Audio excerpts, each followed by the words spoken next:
Verse by verse. Praise the name of the Lord. 1 Peter chapter 2.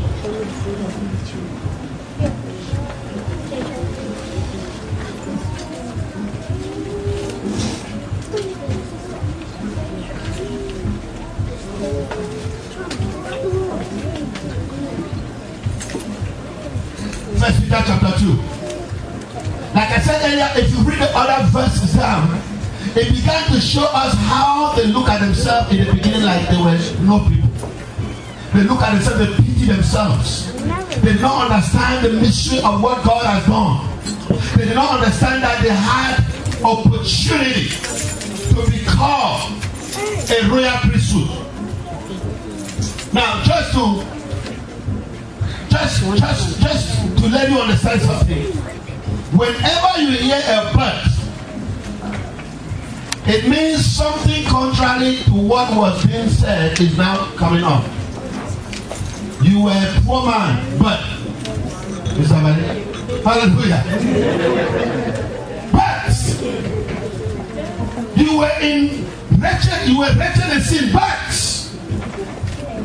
the children of Israel and all the saints of God stay in ignorance, but hallelujah.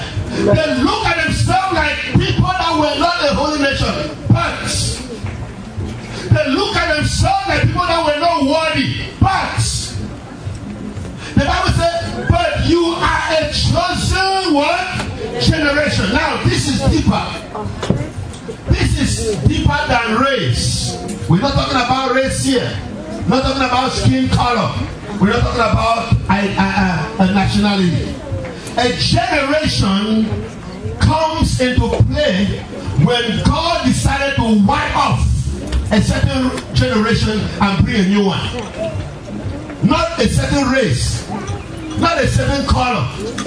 He says, but you are a chosen. Now, why chosen? You are a chosen generation because never had it existed in the history of mankind that Jesus ever came and died before the time he came and died. Never had it ever existed that there was any cure to sin than the one Jesus brought. That's right. Never had it ever existed that there was another Jesus or another Messiah that came and attempted to save the world than Jesus Christ. That's right. So from the time that Jesus came and sacrificed his life, from that time hence created a chosen generation if you chose Jesus Christ.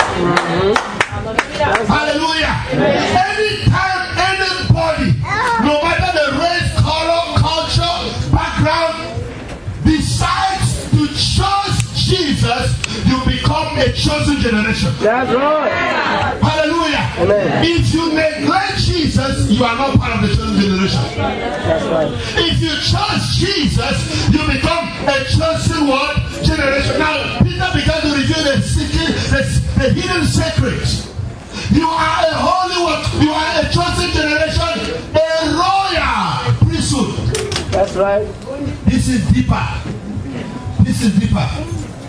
A royal priesthood signifying that from the day you choose Jesus, hello, Yes. hello, I want you to see it deeper than just quoting it in your lips and claiming something that I don't even know what it means. Hallelujah. From to say that you are a royal priesthood.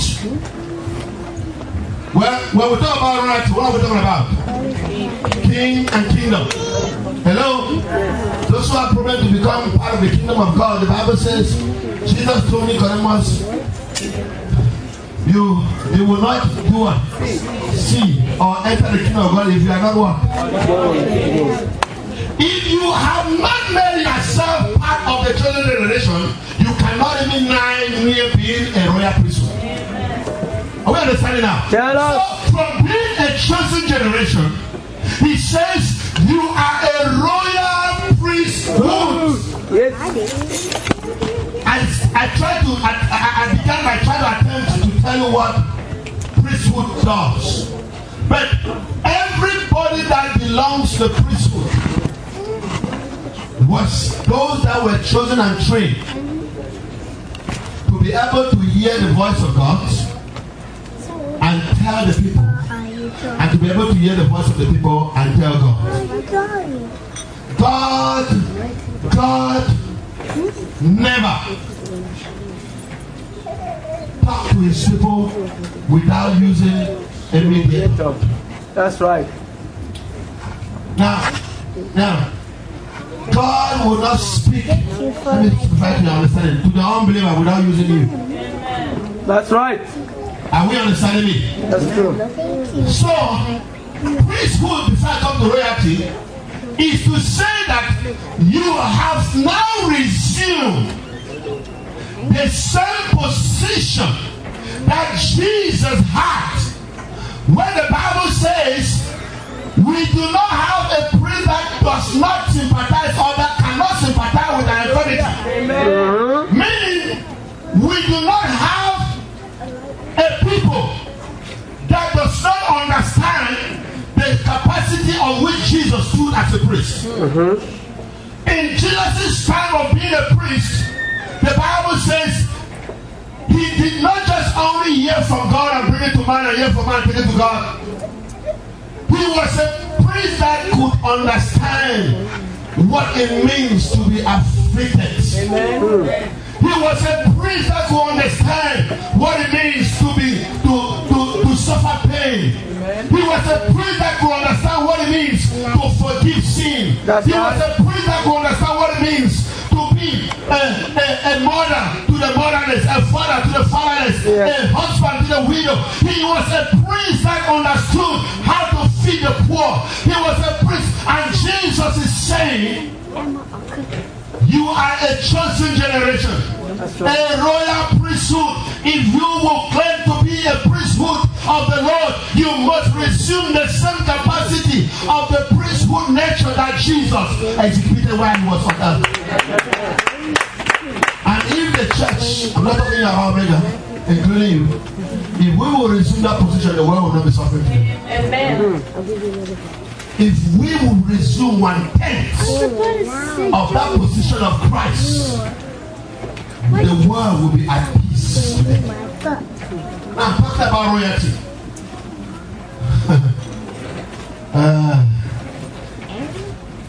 There is only one king. I said there is only one king. Amen. I know we know there are kingdoms of darkness. And in kingdoms of darkness, there are also kings that rule over those kingdoms. But you don't name other kings when the name King Jesus show up. That's right. That's right. Because he cannot be compared. There is no match for the King of Kings and the Lord of Lords. He rules over the universe. He sits on his throne of majesty and the earth trembles. He speaks and changes situations of life. He looks at sicknesses and speaks from the royalty, and healings begin to take place. He looks at poverty from his royal priesthood, and he speaks riches, and his people begin to prosper. He is the only King of Kings. He is the only Lord of Lords. King in heaven, King on earth, and beneath the earth, he rules. And Peter says, don't you know that if you are a chosen generation when you chose Christ, you have just been adopted into the royal priesthood of God. Hallelujah. Amen. That's why he says you can't stay ignorant anymore of this truth that you are of the royal priesthood of God. In fact, something I forgot about priesthood. I tell you, beloved, if God wants you to go to Africa and feed the poor, he knows that for you to feed the poor you need money, not so. Will he send you to Africa empty-handed? No. It means if he wants you to go and feed the poor in India, he will equip equip you with all that it takes to feed the poor. I used to say this, for those of you who don't pay tithe and offering, I said the lowest level of Christian living is when you don't have enough for yourself. The Bible says when the children of Israel were in Egypt, they were in lack. Now you are no more in Egypt no more. I'm not talking about Egypt now. When they moved and they were on their way to the promised land, each day God gave them just enough manna for the day. You don't keep for tomorrow. So if you are a Christian and you are operating in the level of just enough, let me announce to you, you can just pay your bills. You are never behind with your bill. You can just pay your car note. You could just take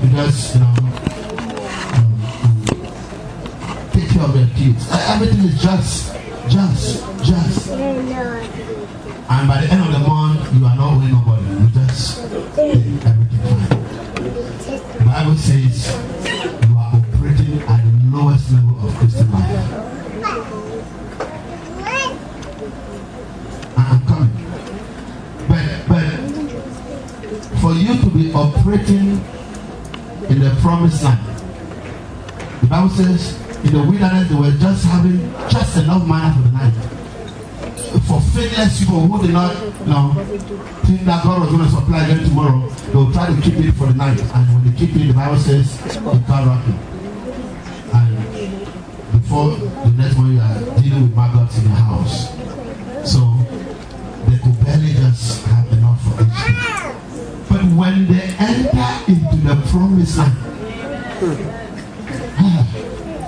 the Bible says they entered into a land of more than enough. Till today, Israel is still a land of more than enough. I mean, physically, this is not a spiritual thing now. They are still a land of more than enough. So, my beloved, for you to be in the priesthood position of God, you must be the one that operates in the position of more than enough. What does that mean, Pastor? I don't understand. You must be able, if I will be the one to stand and say, Lord, I declare in your life that in prosperity you shall prosper. In healing you shall be healed. In a good life you shall have a good life. In long life you shall have a long life. Before I am hearing from heaven to be passing it to you, it means I already have enough of it. Oh no, you didn't get that. You didn't receive it yet. You didn't receive it yet. God says, I want to make you a royal priesthood. To be able to be a distributor of heavenly resources to the needy, to the people. You cannot be a distributor of heavenly resources to people when your warehouse is empty. Oh, Jesus, help us here. If you must be a distributor, it means you don't lack anything among the things that you are distributing. That is what it takes to be a royal priesthood, because as a priest to the people, before you are dishing out to the people, you already have your own. Oh, you didn't still get it. I said before you are saying, in blessing you shall be blessed, you are speaking out of the abundance. Bible says out of the abundance of the heart. If it's empty, then the mouth cannot speak up. I'm understanding. So anytime you resume that priesthood position, you have just stepped into a position of more than just enough into a position of more than enough. And until you see it spiritually, it cannot manifest physically. And it goes on to say, you are a holy nation. A holy what? Nation. A holy what? Nation. I'm not talking about America. Oh, we're talking about. I'm not talking about Africa or whatever country you come from. We're not talking about Cameroon or Nigeria or Malawi. Wherever you come from, we're not talking talking about that. That's what the holy nation God is talking about. I did a little research about born again because when born againism came back into our country in those early 60s, 70s, it was like a taboo to hear you are born again. Parents literally whoop their children off from school for accepting Christ. Yes. Literally, they disown children because they said they were born again. But I came to this country and I discovered that most parents that came here unmarried got here married like people like us. We came here like non-citizens. We were not citizens of this country. We came here like immigrants. But it is so awesome for you to understand that even though as an immigrant, when you give birth to a child in this country, the child automatically becomes a national, a citizen of the country. And you are still debating in your heart what it means to be born again. The Bible says, Nicodemus actually, what does it mean to be born again? Will I enter my mother's stomach and be born again? He said, no. You must be born of the world. So anytime you are born again, or from the day you got born again, you just became a citizen of the holy nation. From the day you got born again, beloved, you just became a citizen of the holy nation. That's right. You are not just of the royal priesthood, but you became of the holy nation. And you know why? It doesn't mean that you don't sin. Listen to the mission. When the priest in the time of